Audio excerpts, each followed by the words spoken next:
Selamat pagi, salam sejahtera. Perkenalkan, saya Medisa Sitompul dengan NIM 22059023. Saya dari jurusan manajemen. Pada video kali ini saya akan melakukan pengolahan data dengan menggunakan Smart MPLS, di mana untuk memenuhi tugas mata kuliah Statistika Multivariat. Berikut adalah data yang akan kita olah, di mana di sini data pada latihan yang disediakan oleh Bapak Ilham terdiri dari 200 lebih responden. Namun, Smart PLS yang saya gunakan yaitu Smart PLS yang tidak profesional atau dalam arti gratis, maka hanya bisa memuat 100 responden. Oleh karena itu, dari data ini saya akan memotong menjadi 100 responden saja. Nah, data ini kemudian kita kopikan ke dalam Notepad untuk bisa dimasukkan ke dalam aplikasi Smart PLS-nya.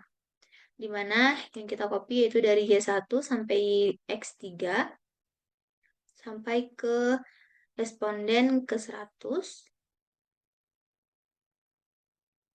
Oke. Kemudian kita copy. Kemudian kita buka aplikasi Notepad. Setelah itu kita pastikan. Jika sudah terpastikan, kita save saja.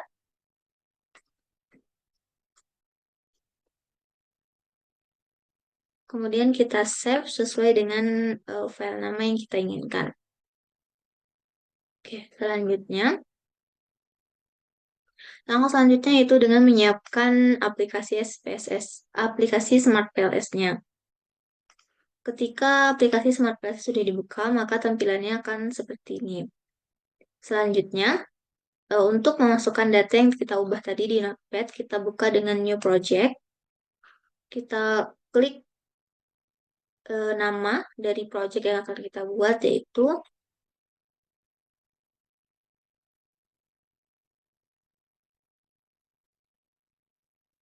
kita buat dengan tugas statistika multivariat, kemudian create. Maka di bagian sini akan nampak beberapa file dari project kita.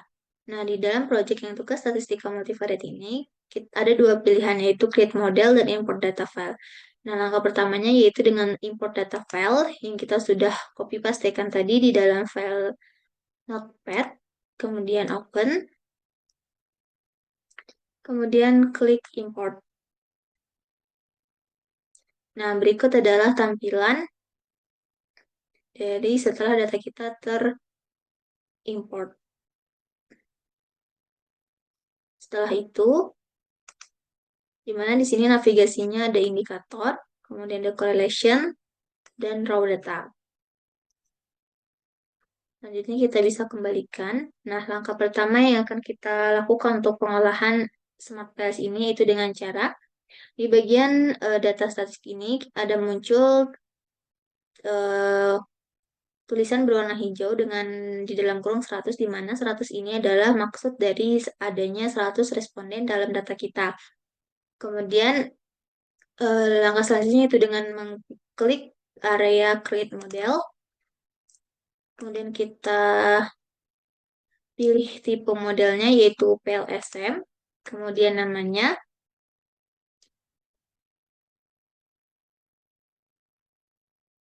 Ketika sudah kita save, maka akan tampilan seperti ini. Nah, langkah untuk melakukan pengolahan eh, PLSM ini, pertama-tama adalah kita membuat diagram atau hubungan antara variabel satu dengan variabel lainnya, yang dimana di sini adalah antara X1, X2, X3 dengan Y1. Dimana untuk hubungannya sudah digambarkan di data latihannya, yaitu akan berbentuk ini, di mana Y1 mempengaruhi X1, Y1 mempengaruhi X2, dan Y1 mempengaruhi X3. Nah, data hubungan ini yang akan kita pindahkan ke dalam Smart PLS-nya. Jadi kita kembali lagi kepada aplikasi Smart PLS-nya. Nah, langkahnya yaitu kita bisa mentarik atau mendrill down-nya ke dalam kolom putih di sini. Kemudian dalam kolom ini terus kita enterkan, maka akan muncul bulatan berwarna pink dan berwarna kuning, di mana yang bulatan berwarna pink ini adalah variabel laten, dan Y1 berwarna kuning ini adalah indikator.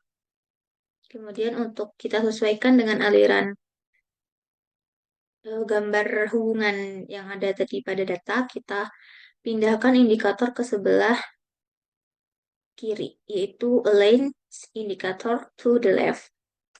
Kemudian sama halnya dengan yang Y1, X1, X2, X3 pun demikian.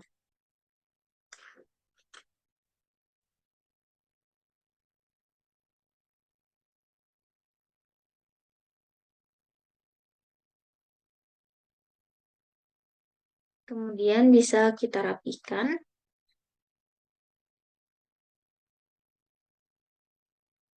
Oke, ketika sudah rapi, di dalam menu Smart PLS ini ada pilihan Select, kemudian ada Latent Variable, Connect, Quadratic Effect, Moderating Effect, Gaussian Copula, Comment, dan Delete. Nah, untuk menghubungkan antara Y1 dengan X1, maka kita membutuhkan dengan klik Connect, kemudian kita tarik dari Y1 ke X1, maka akan muncul panah. Kemudian dari Y1 ke X2, selanjutnya itu dari Y1 ke X3.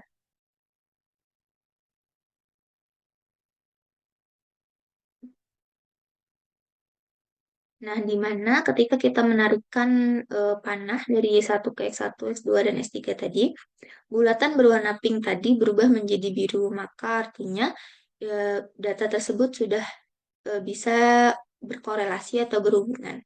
Apabila tidak berubah berwarna biru, maka ada kesalahan pada data tersebut. Kemudian untuk pengolahan Smart PLS-nya, langkah pertama yaitu dengan cara ada menu di sini, kita klik Calculate, kemudian kita pilih PLS SEM Algorithm.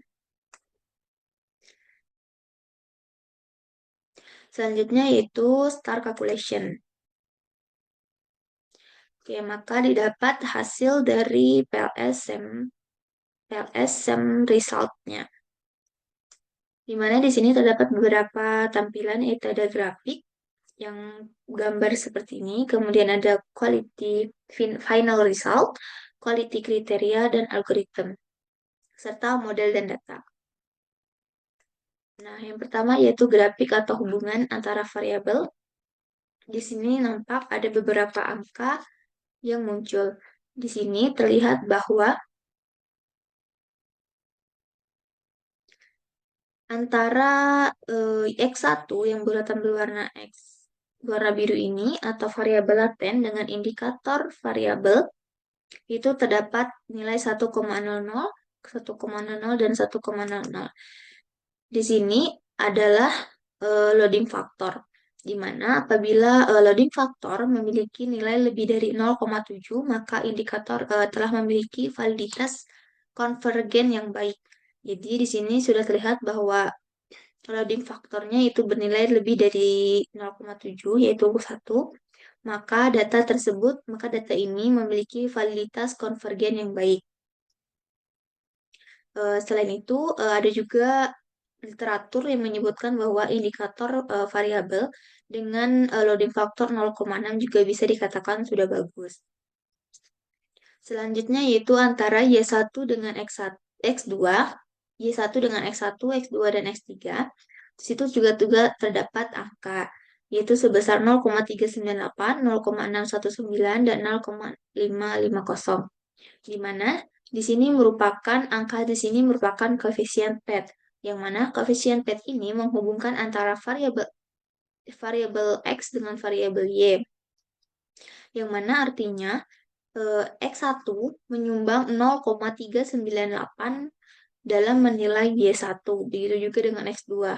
Berarti X2 menyumbang 0,619 dalam menilai Y1, dan X3 menyumbang 0,550 dalam menilai Y1. Nah, kemudian Berikut adalah grafik yang telah tersedia. Nah, untuk menyimpan gambar grafik ini, kita bisa dengan cara mengklik kanan, kemudian export as image. Nah, dikarenakan saya menggunakan Smart PLS yang non-profesional, jadi saya tidak bisa menyimpan gambar tersebut.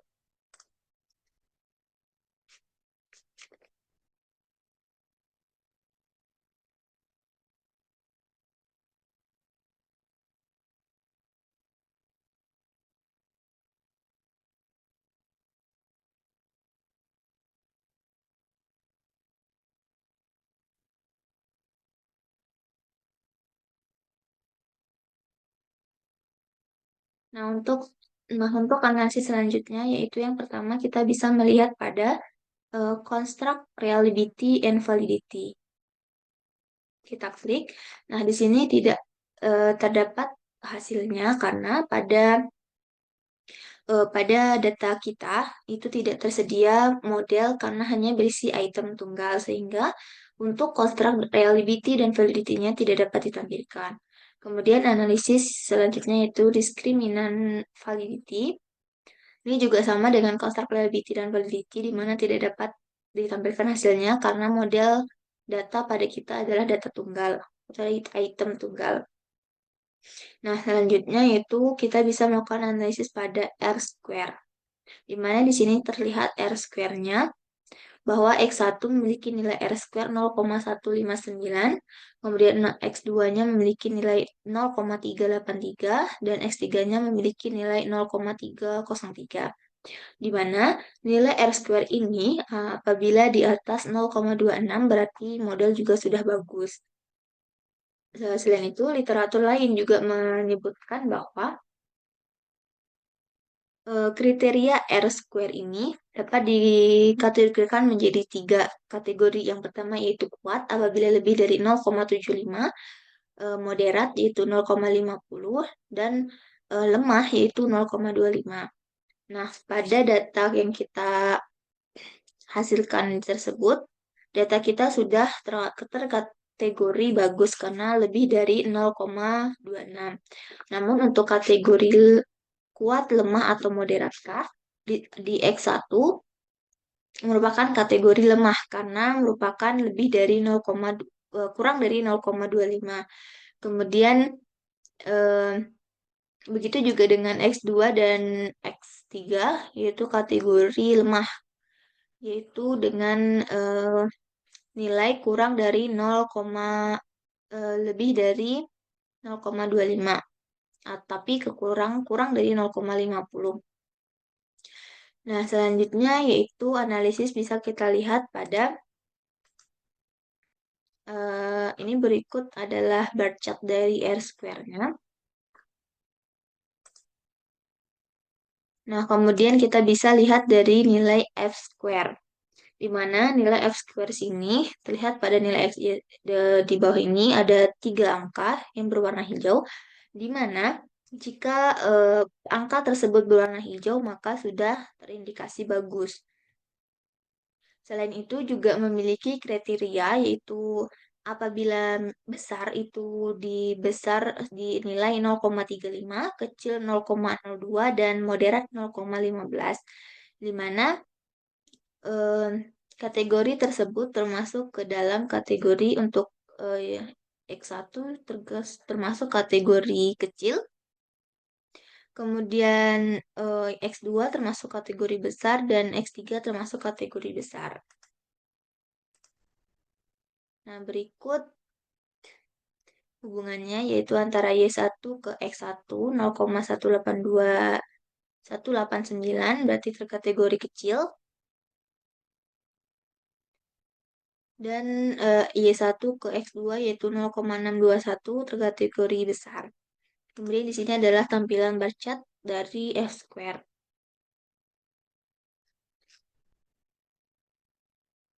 Nah, kemudian juga ada analisis pada model fit. Nah, di sini terlihat bahwa ada 5 kategori yaitu SRMR, DEULS, DG, C-square, dan NFI. Di mana untuk nilai SRMR ini apabila antara 0,05 sampai 0,08 itu dianggap model fit. Dan untuk NF-nya itu antara 0,95. Dari 5 kategori tersebut, kita bisa memilih salah satu saja.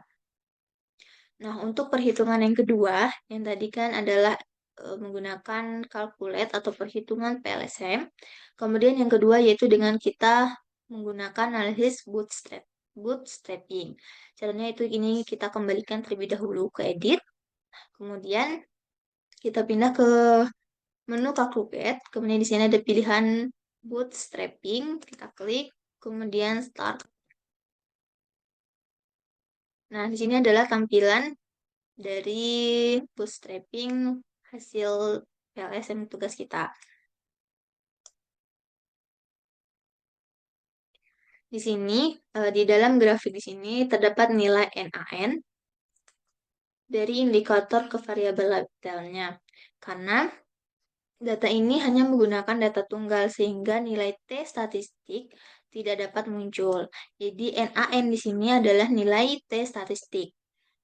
Kemudian analisa yang bisa kita lakukan yaitu dengan membuat PET coefficient. Nah, di sini akan muncul beberapa kolom, yaitu yang menghubungkan antara Y1 dengan X1, Y1 dengan X2, dan Y1 dengan X3. Di mana di sini terdapat nilai T statistik pada kolom ke-4. Di mana untuk Y1 menghubungkan X1 itu memiliki nilai 3,920.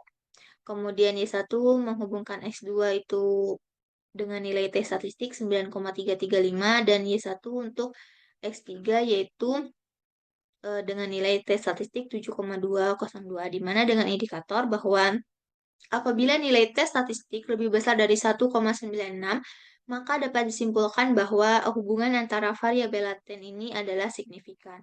Jadi apabila dikategorikan tadi nilai T statistik dari ketiga variabel ini lebih besar dari 1,96, jadi dapat disimpulkan bahwa variabel ini, variabel X1, X2, dan X3 adalah signifikan. Baiklah, selanjutnya yaitu di sini pada menu PET coefficient tadi juga terdapat kolom original sample, di mana original sample ini juga disebut dengan koefisien PET. Nah, di sini terdapat nilai yang S1 0,398, S2 0,619, dan S3 0,550.